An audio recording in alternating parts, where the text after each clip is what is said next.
Fabulous. Thank you, Claire. Thank you very much for allowing me the opportunity to come and work with you this evening. I'm going to try and speed my way through this a little bit.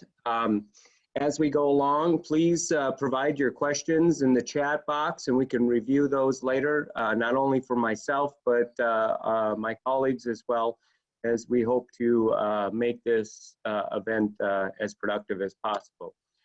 So many of the components that I think about in relationship to utilizing forages, forages should be the basis of a majority of our rations out there, with feed being about 65 to 70% of the production cost in both goats and sheep. It's really critical to think about ways in which to conserve and also reduce costs in relationship to this so that you can be more profitable in your operations. I think about all of the aspects of different components of what goes into feeding your critters. Pasture's really critical. It's usually the most inexpensive option for you. Your, of course, stored hays. It was suggested by Kyle that you can utilize corn silage, and as he had suggested, it's sometimes difficult to use some of those high moisture feeds, and that is also true of baleage and haylage. If those options are available, that's great. And so if you have a multi-species operation, most of the time those wet feeds and or some of the byproduct feeds can work for you as long as you keep fresh supply. And then of course we have the grains and to a much smaller extent vitamin and mineral supplements that are needed to fully complete the ration. Some other options I think that are maybe overlooked, but should be taken into consideration. Some of you are in areas where we have a lot of wheat stubble. We can also have some of the pea and soybean straw that sometimes works. Other areas, they have grass seed residue from producing bluegrass seed or bird's foot trefoil straw. All of those things can be fairly inexpensive depending on the circumstance and really reduce feed costs as long as they meet your nutritional needs. Corn stalks are often overlooked. They can be a very inexpensive option as well. Sometimes sweet corn silage, but be very careful. It's generally very high in moisture. Beet pulp, potatoes, mids, all of those things can be considered, and generally they are for the larger herds or flocks, and certain aspects have to be taken into consideration when utilizing those products. One of the key components that I always encourage folks to look at is thinking about ways in which to extend the grazing season. That way you don't have to utilize machinery to harvest those products.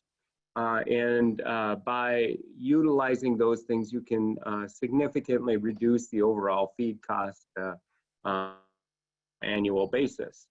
Crop residue often works well. Sometimes utilizing cover crops can be a great way in which to perhaps even flush your does or your ewes if you select that in a manner that minimizes the amount of legume in there, like Dr. Roseboom had suggested. And then think about the aspects of perhaps even stockpiling forage. So allowing certain part of your pasture and or fields that you've harvested to regrow and stockpile that for later use. Oftentimes you can achieve this by increased management. It can be done through perhaps fertilizing your fields and or pastures, or just maintaining where the animals are grazing and managing their grazing habits with fences instead of allowing them to graze where they would like to graze. Here's a picture of some cattle grazing some corn stalks. I personally don't work with anyone that utilizes corn stalks for sheep and goats. That doesn't mean that it can't be utilized successfully. Dr. Roseboom had also suggested you could easily increase body condition score on corn stalks, and that's because there is a fair amount of grain that goes through, and if you allow the animals to pick, they will select a higher quality ration.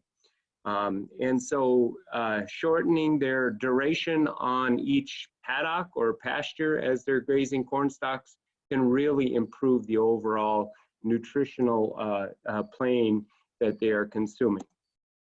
Another example is using cover crops. Here you can see some, on the left, you have a very nice, very green growing cover crop mix.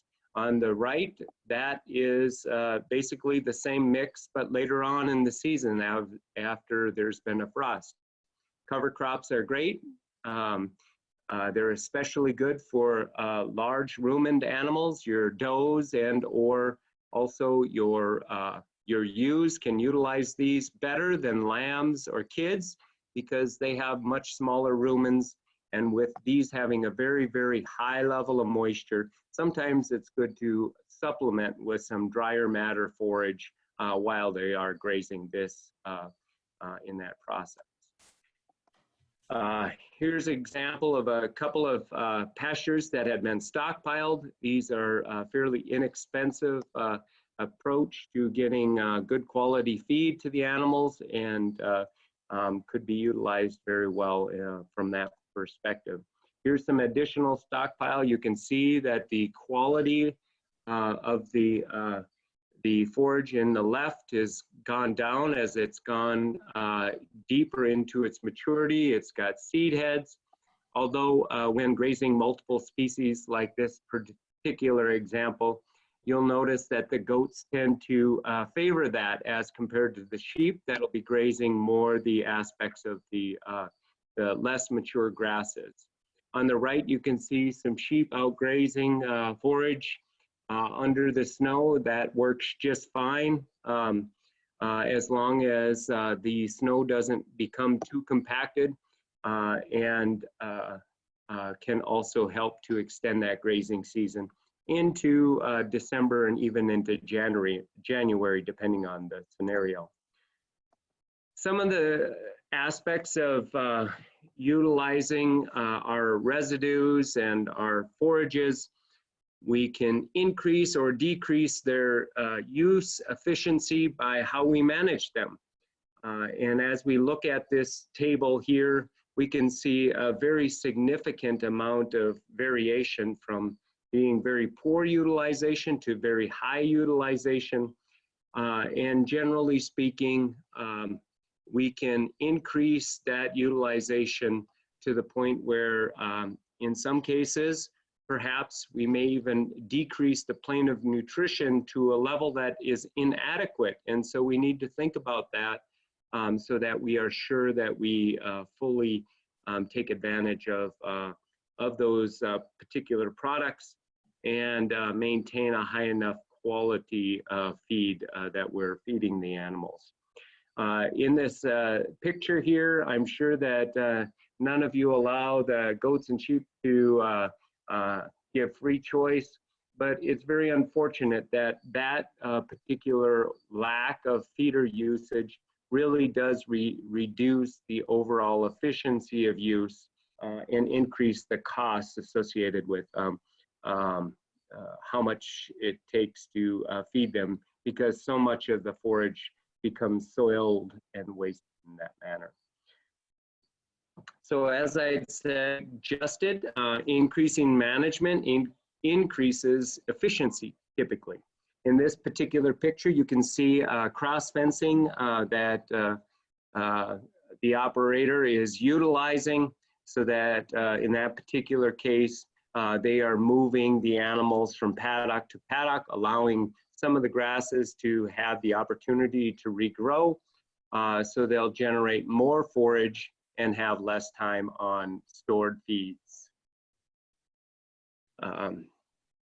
Then we can go another step further. Here's an example of a good feeder that can be utilized both for grain and for forages, depending on the bale type, and utilizing things like grain to achieve their nutritional requirements. Maybe utilizing a protein lick tank or tub is a good option. Another option is utilizing higher quality forages.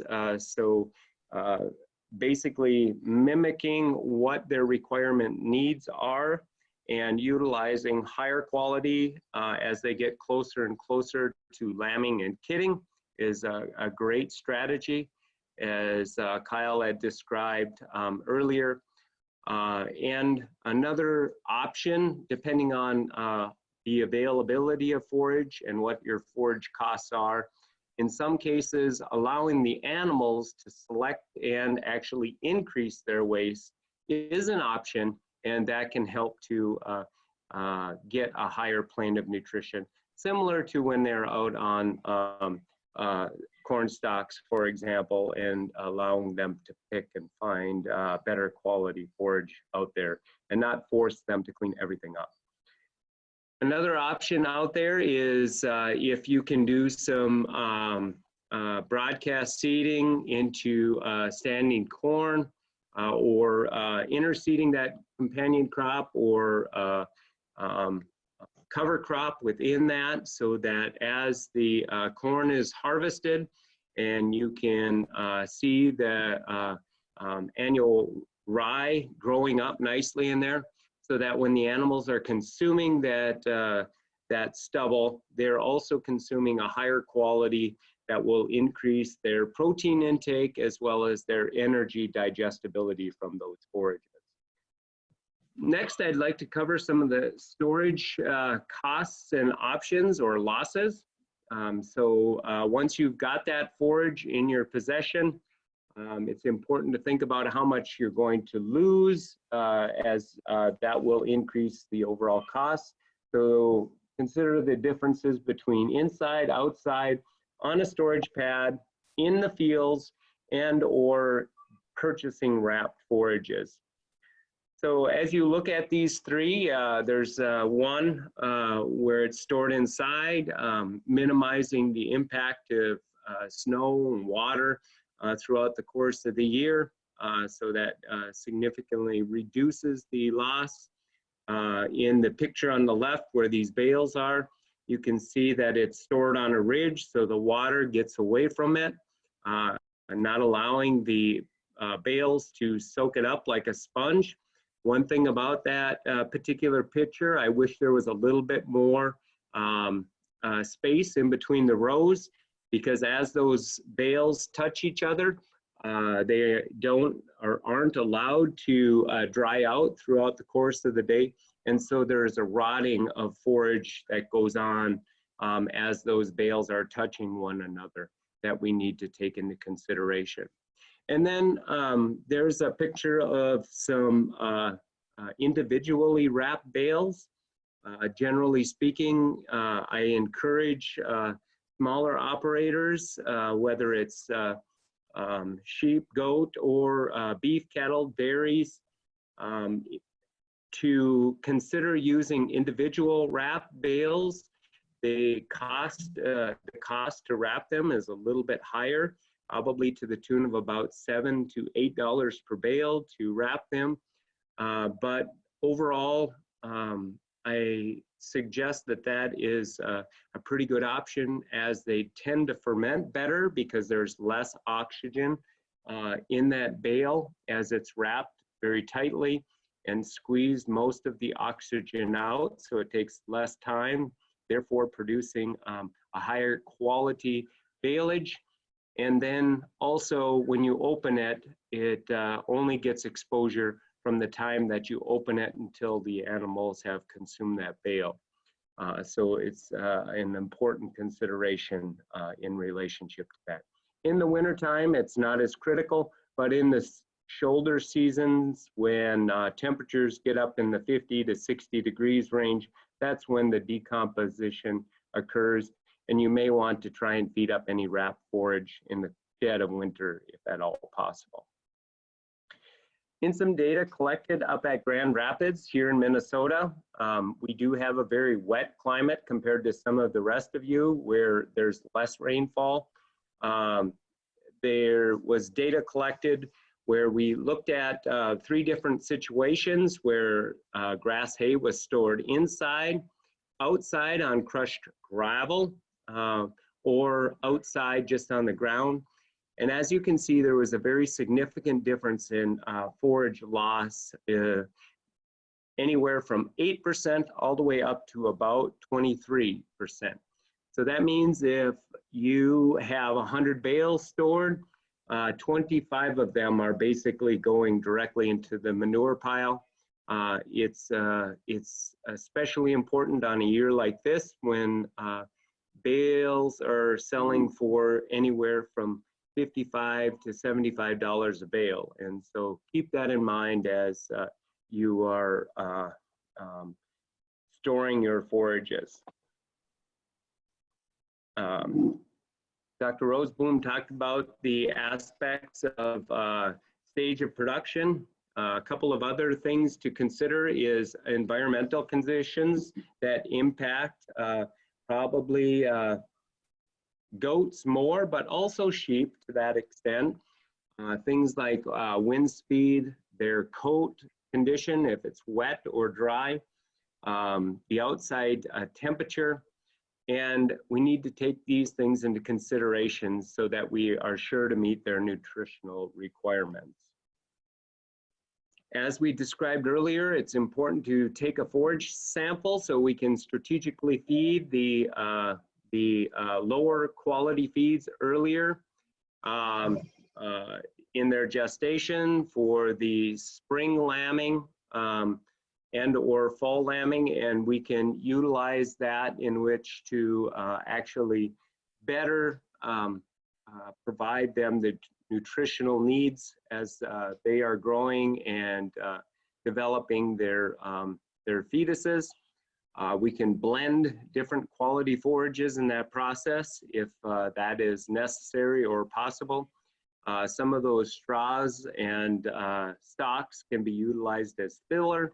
That generally isn't quite as common with sheep and goats, but I am sure that in some cases as you're bedding, putting down a layer of straw, oftentimes those animals, just because of their inquisitiveness, will consume some of those and offset some of their forage intake from that standpoint. In some cases, we have producers that can make really good quality feed. It may make sense, depending on how good that quality is and the palatability for your animals. Sometimes it works good to market that really high quality stuff and replace it with the right quality, depending on what your nutritional needs are for your ewes and your does. Some other conservation options, especially important this year for my part of the state, based on what their nutritional requirements are and their dry matter intakes. We can utilize low forage options where we actually limit the amount of forage that they would want to consume to approximately 50% of their daily dry matter intake. And then we can utilize grain as an alternative to meet their nutritional needs. In this particular case, I would highly recommend working very closely with your nutritionist. And if you have further questions about this process, go ahead and contact your local county extension agent, as well as it may be worthwhile visiting with your veterinarian if they have any suggestions in relation to this.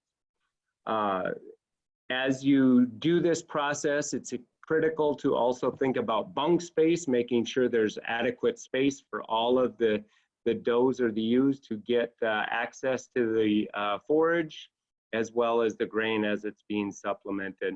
And then also watch body condition score, as Dr. Roseboom had suggested earlier as well. Here's a few feeder options. I apologize, the lamb here is in front of it, but these feeder options are very good ways in which to minimize the waste, if at all possible.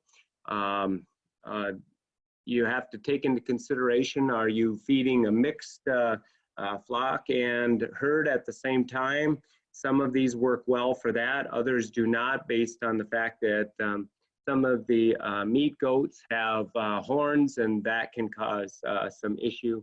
And then also think about whether or not these feeders will also work for supplementing your grain and in essence being a dual purpose sort of feeder.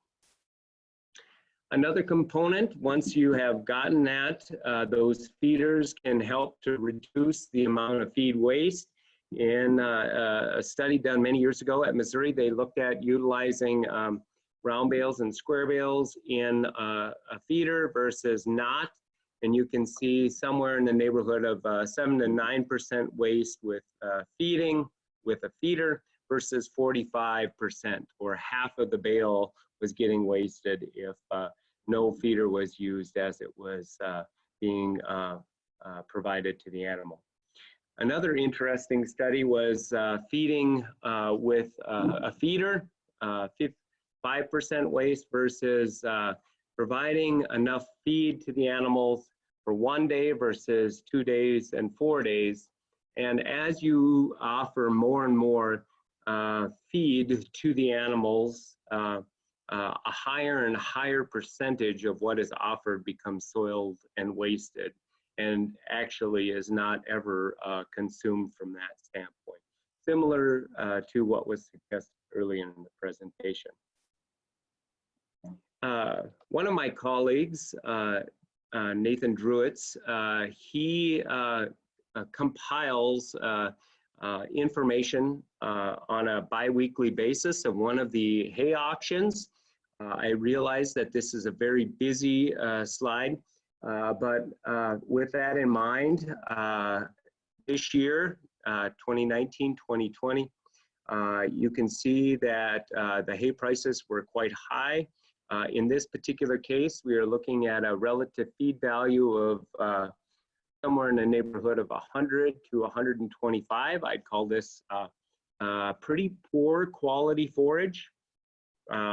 There for a while, you can see that the forage quality or forage cost in May went up to as high as $200 a ton. It was also suggested earlier that we can take and look at different time periods throughout the course of the year. And with a chart like this, it's not always easy to pick the right time, but generally in that August timeframe, you can see here, generally the forage cost overall is lower during that period of time. And so that might be a very good time to consider purchasing your feed on an annual basis to reduce your overall feed or forage costs from that standpoint. This here is what I'd call more the jet fuel type of forage quality. Here again, the line with the black dots, we're at about $225 a ton for that higher quality feed. Once again, you can see the price varies throughout the course of the year, but once again, in that August time frame, we can generally purchase that forage at a slightly lower cost. This next slide I put together, and I took into consideration some of the aspects of what were described in some of the earlier slides. So if we store it, the forage outside versus inside with feeder or no feeder, if it's poor quality or good quality, and then what are those costs? And as you look over this chart, I think that some of the components that are really critical is to consider with the poor quality, we end up utilizing about a pound of supplement. With the good quality, we end up not having to utilize it. But if we are storing it outside and we're seeing a lot of waste and we're wasting a lot of it with not utilizing a feeder, we can get upwards of $1.60 per head per day for that forage cost. If we just adjust that to poor quality, and as long as we can still maintain the overall plane of nutrition, we can reduce that down to $1.05 a day. And then if we go ahead and we actually store the forage inside and we utilize a feeder, we can actually decrease that cost very dramatically, about 60% from that scenario, down to 62 cents per head per day with the supplemental grain. The reason I looked at this and put this table together, I think it's really critical to understand how important the storage option is, as well as the feeder option in maintaining your costs when producing sheep and goats. And so by doing that, we can probably look at very dramatic cost savings annually and hopefully make your operation more efficient from that standpoint.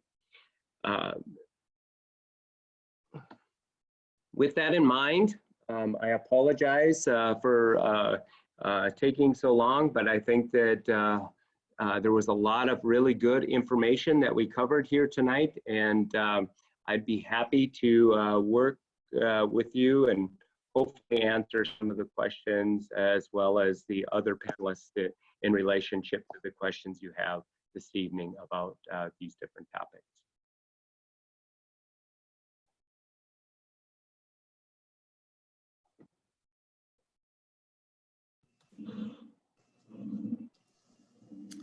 Troy, before we move into some of those questions, I want to thank everybody for joining us tonight. And one of the things in a week or so, you're going to receive an email that has a link to an evaluation.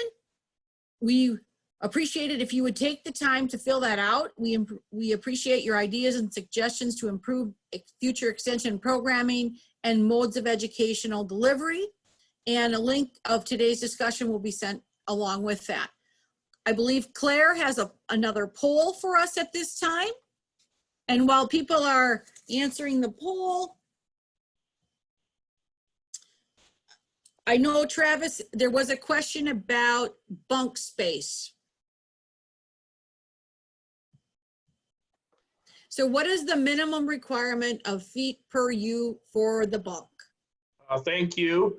And actually I have to give some props to Claire there for finding the reference. And so the link to that reference is done by New Mexico State University. With that, they say from a group fed standpoint, it's 16 to 20 inches per ewe. But that's also from actually 1974 information. And our ewes in general are larger. And so I like to think, I mean, the larger challenge is that if you don't have enough bunk space, the ones that are obviously farther along in condition and the ones that don't need it are absolutely the ones that get it. So then you've just accentuated your problem and not provided a greater amount of energy or protein to the ones that really need it. And so I like to err on the side of caution, and from a use standpoint of use 24 inches per animal in a suggested pen. Thanks.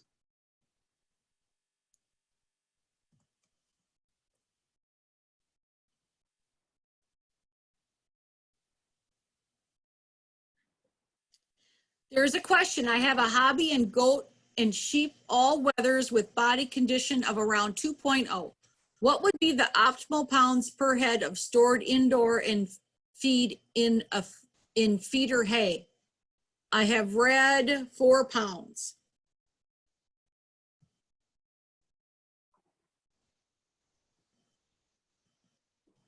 What are their current weights?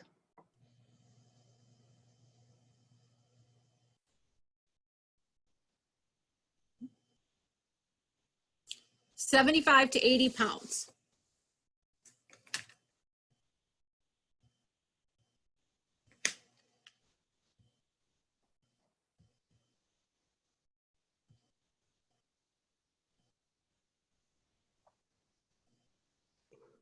Okay, so if you have the body condition of around 2, and it's, oh, okay, so it's just used for fiber. So growth isn't as important to us there. And so again, Troy's our ultra talented and certainly one of our ultra talented extension agents, because the first part of answering these questions is obviously providing yourself with enough information.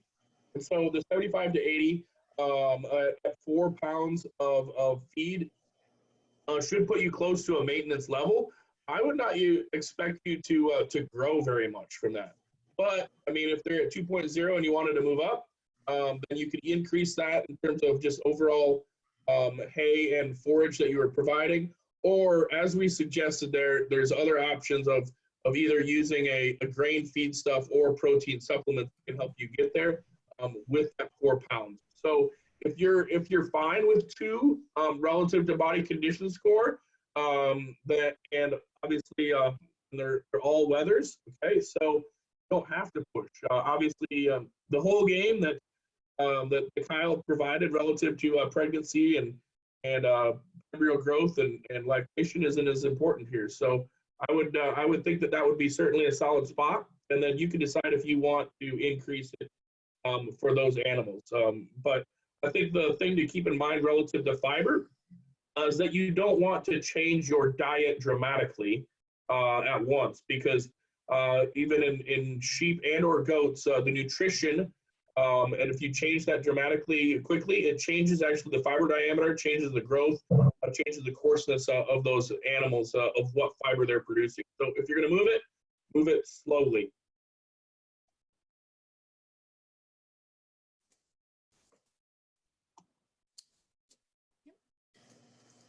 Travis, you also posted some information in the chat about how to get a loan for sheep and goat equipment.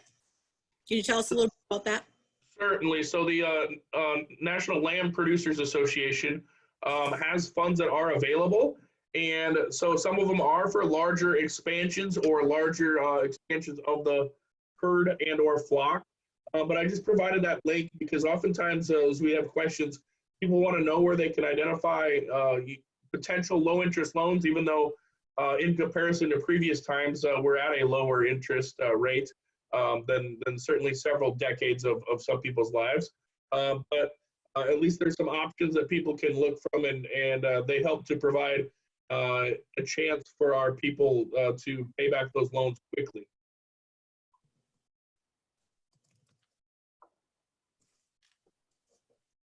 Okay, I don't see any further questions. If I've missed something, let me know. So tonight, also from our CFAP, or the funds that are coming from our government, just to point this in here, Colleen, our moderator, is that there is some potential funds available for sheep producers. And I'm proud that the American Sheep Industry Association and other entities worked with the legislators to keep sheep in there. And actually there's now in the second round, or kind of an updated one, that you get paid for the number of ewes as well. But goats are not a part of that. And so I have to apologize to our goat producers that relative to the current CFAP funding, goats was not included. okay. And I know in Scott County, there are some additional funds being offered through your county. So remember, farmers, you are a business and you contribute to the economic churn of your counties and your states. So tonight we discussed the importance of forage testing to determine forage quality. We took a look at the split feeding of animals into management groups and the importance of evaluating forage quality to improve the rate of gain and to meet the nutritional needs and stages of growth and production. We looked at best management practices for feeding forages and storage to prevent forage loss. We want to thank our speakers tonight, Kyle Roseboom and Troy Salzer. Travis, thank you for your comments, and everyone else. Thank you. We will have another session in September. Thank you for joining us for this research-based information. the University of Minnesota Extension, where we're driven to discover, making a difference in Minnesota, environment, food and agriculture, communities, family, and youth. Good night and be safe. There's something in the chat.